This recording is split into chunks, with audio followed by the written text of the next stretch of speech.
and welcome to my channel. Today I'll be showing you how I paint a landscape in watercolor. This landscape will be from the water looking towards the land, so I'll have some water as well as trees and some sky. I will only be using one color in this artwork, and that color is Paynes Grey. I start off by taping the edges of my paper pad using some masking tape. You can use painter's tape as well if you prefer. Next, I need to thoroughly wet the entire page, making sure it's even, because I'm going to be using the wet on wet technique for this base layer. Starting with the lightest tone, I'll put some paint from the top going down about 3/4 of a way. When I add a darker tone, I need to make sure that I keep it blended. Don't want to have big lines and lumps. It needs to look natural and shaded well.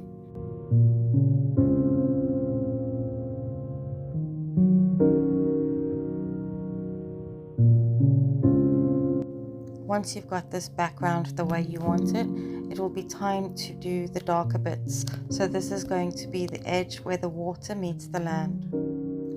Using a heavily loaded brush, you're going to take the brush and you're going to put it right along the edge, exactly where it meets that top section of the sky and background. Using a wide brush and some clean water, run the brush along the bottom of this pigmented line. You'll notice how the color blooms downwards. Now we need to add a little bit more pigment. Using the darkest pigment like you did when you did the initial line, carry on doing as you see me here, whereas taking that pigment along that border. That border is where the water will meet the land. You'll notice how the pigment blooms. You want this pigment to bloom both up and down. When blooming up, it will almost be as though they're bushes or grasses, and when blooming down, that will be the shadows from the trees or the bushes. Now it's time to add a little bit more color to this top section, which is the background and the sky.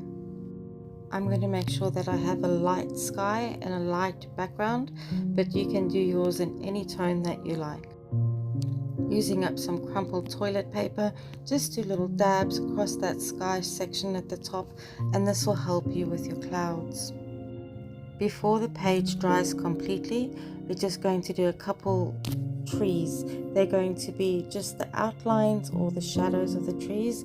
It's not going to have as much detail, so don't worry about the detail at the moment, and you'll see that once you put the paint down, it blurs, so it looks as though it's in the distance because this is wet on wet. Keep going until you have it the way you want it, then you need to set it aside and let it dry completely.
Once the page is dry, it's time to start adding the finer details.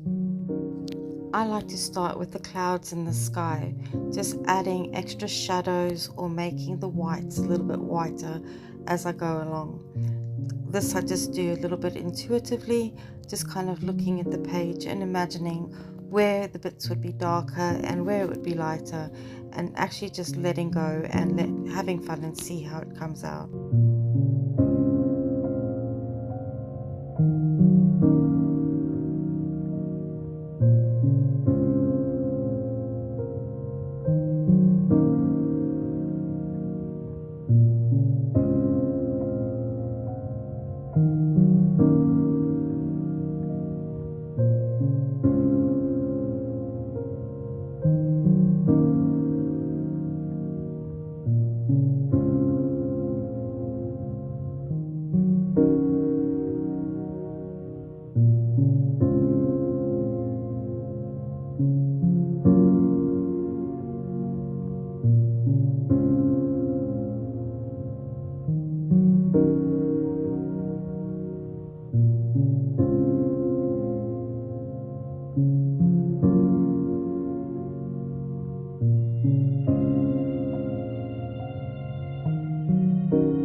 After doing the sky, I like to work on the water.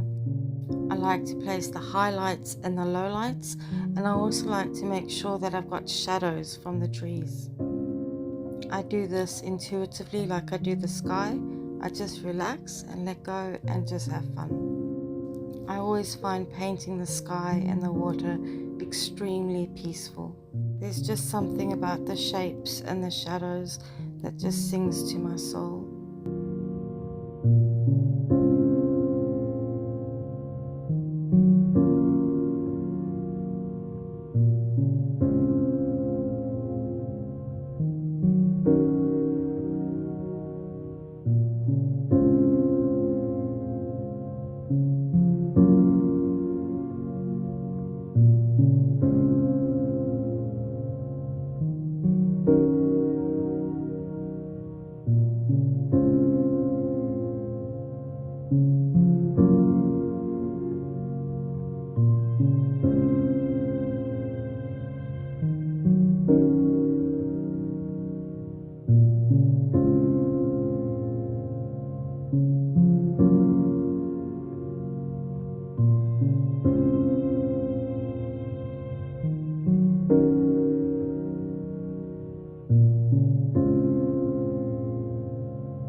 If you think it's necessary, go back to the sky to add more details. I find that it's easier to determine what details I need to add once that bit of the painting is dry. This is why you'll see that I'll do the painting in sections. By working on the individual aspects of each painting, and by that I mean the clouds, the land, the water, what that allows me to do is to do what I'm doing now, which is work on the details of the clouds, and while that's drying I can work on something else. This means that I'm not going for long periods of time in between the painting where I'm not doing anything.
As per my last explanation, now that I've finished with the clouds, I'll go back to the water to add more details. It's most probably not what everybody else does, but I find it easier to get the details right of the water once I've got the details right of the clouds in the sky. When I'm happy with the details of the sky, it helps me to determine the shadows where it falls onto the water. By going backwards and forths between a couple of the sections and adding small details each time, it helps me to ensure that I don't over detail the picture.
it's time to start the land features, and I'll start with the trees.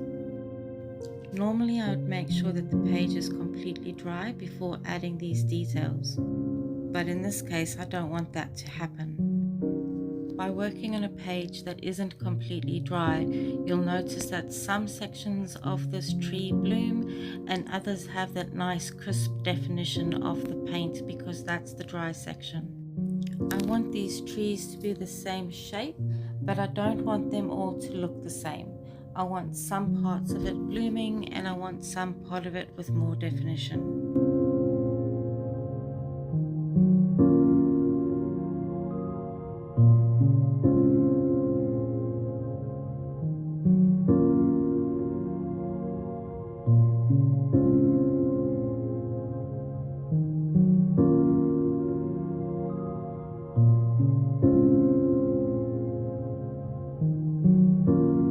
If the page is too dry, I'll add some clean water on top of the area that I'm wanting to paint. You'll notice how this immediately blooms out and it's got all those lovely definitions in those colors. As always, keep going until you have it the way you want it.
Add extra details anywhere on the artwork if you think it's necessary.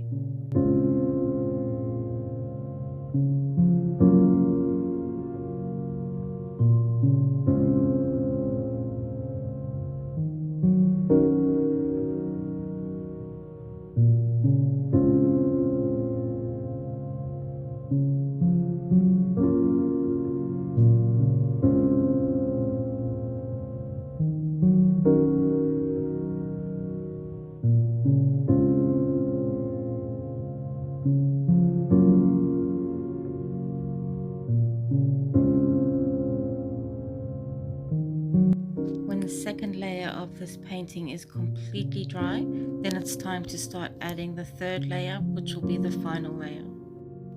You'll do all the tree details exactly how you did them on the second layer, but you'll notice that the difference is that this tree and these branches no longer bloom, and that's because the paper is completely dry.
This is my take on landscape that has water, land, as well as sky.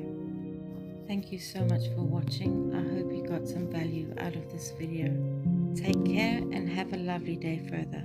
Bye.